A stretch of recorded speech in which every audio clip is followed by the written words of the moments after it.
Hello everybody, my name's TankRunner, and welcome to another episode of Drawing Roulettes and World Building, where we randomly combine prompts that you guys send me, I draw them, and then we try and build a world or setting that all of those concepts can exist in. Today we're going to be jumping into a setting that's new to you guys, but one I am very familiar with. To fully understand this world, all we have to do is look to the controversial, cult classic feature-length film, Caves and Creatures. Never heard of it? That's understandable. No one has, because I made it in high school. I'll play some particularly upsetting clips for you now. Please don't judge me too harshly. The majority of this was shot like 12 years ago. Is this a typo? Are you me? There are only two important things you need to know about this world. One, silly things can and will most likely happen. And two, death is basically just a formality, allowing players to do any hilariously stupid thing they want to do without fear of death, as long as their plan doesn't involve a total party wipe or dying in one of the world's numerous non-resurrection zones. Back then, I didn't know anything about tabletop RPGs. I built this system without ever having actually played one. All I knew was that I wanted my system to be fair, make enough sense, and allow me and my friends to have as much fun as humanly possible. So I started thinking, because that's all you can really do nowadays in this hell world. Wouldn't it be nice for my next video if we could return to a simpler time? A time where the world wasn't so absolutely a time where everything was a little brighter, the funniest goddamn thing in all of existence was the word dicks, and the only care in the world you had was making sure Doug bought those horses for the party last night when the rest of us were fighting giant stone spiders. Because he said he would buy them, he had all of our gold. Where are the horses, Doug? For f***'s sake, we've been playing this game for 14 hours. It's 8 a.m. I have to go to sleep. Where are the horses, Doug? Where are the horses, Doug? You motherfucker! I asked you guys for words that were either silly or dangerous, and you guys had a really hard time with it, which is understandable. It's fairly vague, so I selected the best words, separated them into two lists, randomly combined them, and what have I done to myself? These are really bad. Time to pick the top four and draw them in this video. All right, guys, we got a lot of work to do, so let's get started.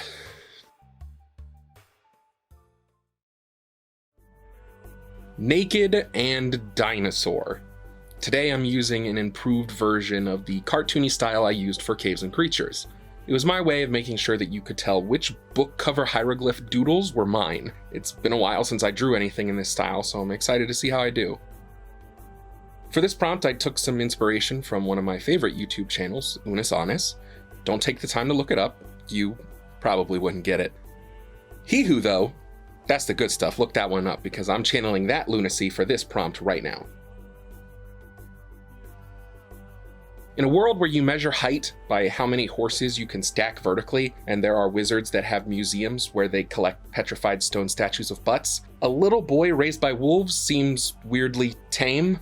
So why not up the ante? Dinosaurs. Dinosaurs probably have one of the lowest intelligence stats in the whole game, so having them mistake a little green man as a deformed baby dino is definitely in their wheelhouse. Now, whether they eat the baby or raise it is pretty much up to a coin flip. Luckily for this guy here, his new family were herbivores, allowing him to not only survive, but to learn how to work alongside these creatures. There was definitely a few Tarzan situations where he was ostracized at a young age for being the only one in the herd capable of crafting tools of death and destruction with his bare hands, but they eventually accepted him as one of their own after learning to work as a team, allowing him to use dinosaurs in all kinds of useful ways, as ladders, slides, and heavy machinery. You know, all the normal stuff you use dinosaurs for.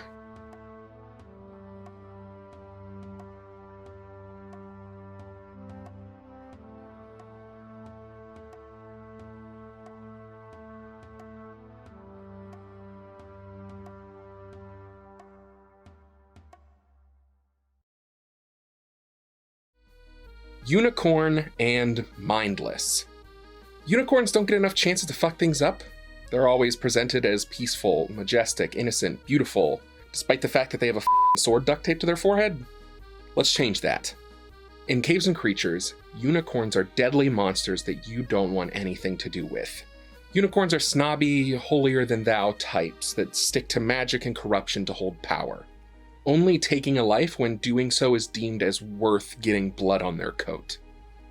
Unicorns love anything that prolongs their luxurious lifestyle, so they use their magic to brainwash people into bringing them fabulously expensive items. Gold, gemstones, jewelry. It's not even that uncommon to hear of a duke or a count being convinced that the best course of action to preserve their bloodline is to give their keep and all their worldly possessions to a unicorn and become their slave. No one ever understands why someone would do such a thing until they meet said unicorn. Then they totally get it. For the most part, they leave violence as a last resort, very rarely lowering themselves to fight on their own behalf. So along with those who seem wealthy or seasoned in travel, unicorns will also take control of those who seem strong enough to defend against intruders that may wish to steal the unicorn's well-deserved and hard-earned riches. Unicorns also have an insatiable appetite for sweets, their diets consisting of 4 major food groups: cakes, jellies, milkshakes, and the flesh of all those who oppose them.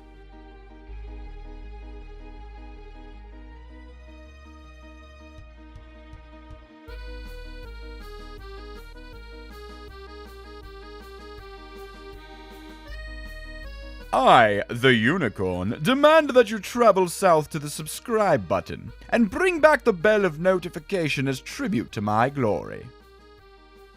You literally have to do that now.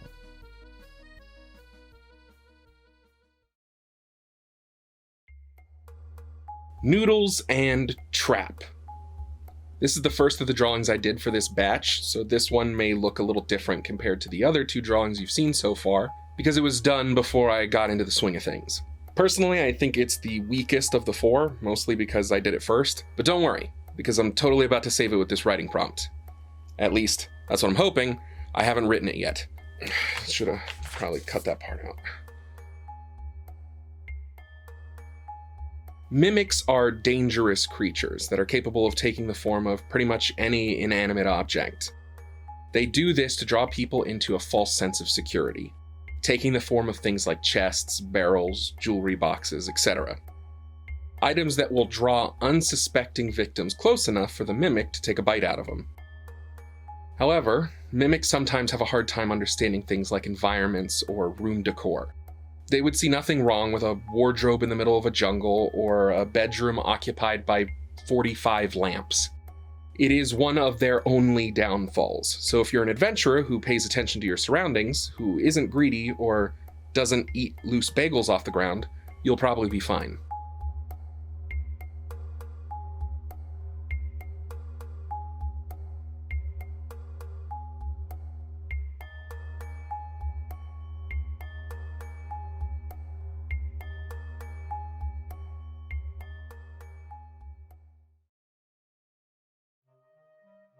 Rubber and bears.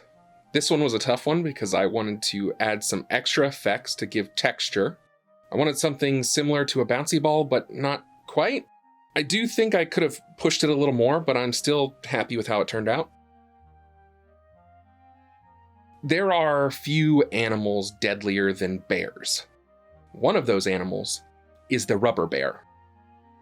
Rubber bears are made entirely of a dense yet elastic material, making them almost impervious to standard weaponry. Blades have little effect on the creature, projectiles bounce off of them and fly wildly through the air, and if you're the poor son of a bitch that brought a warhammer to the party, you are more likely to brain yourself than the bear.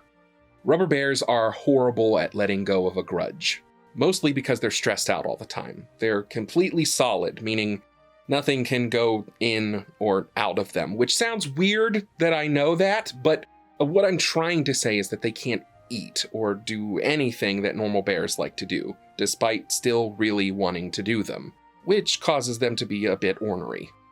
Just seeing adventurers walking around could be enough to send them into a frenzy. Their never-ending hunger and rage capable of pushing them to chase groups for days on end, usually only giving up the hunt because someone else crossed their path.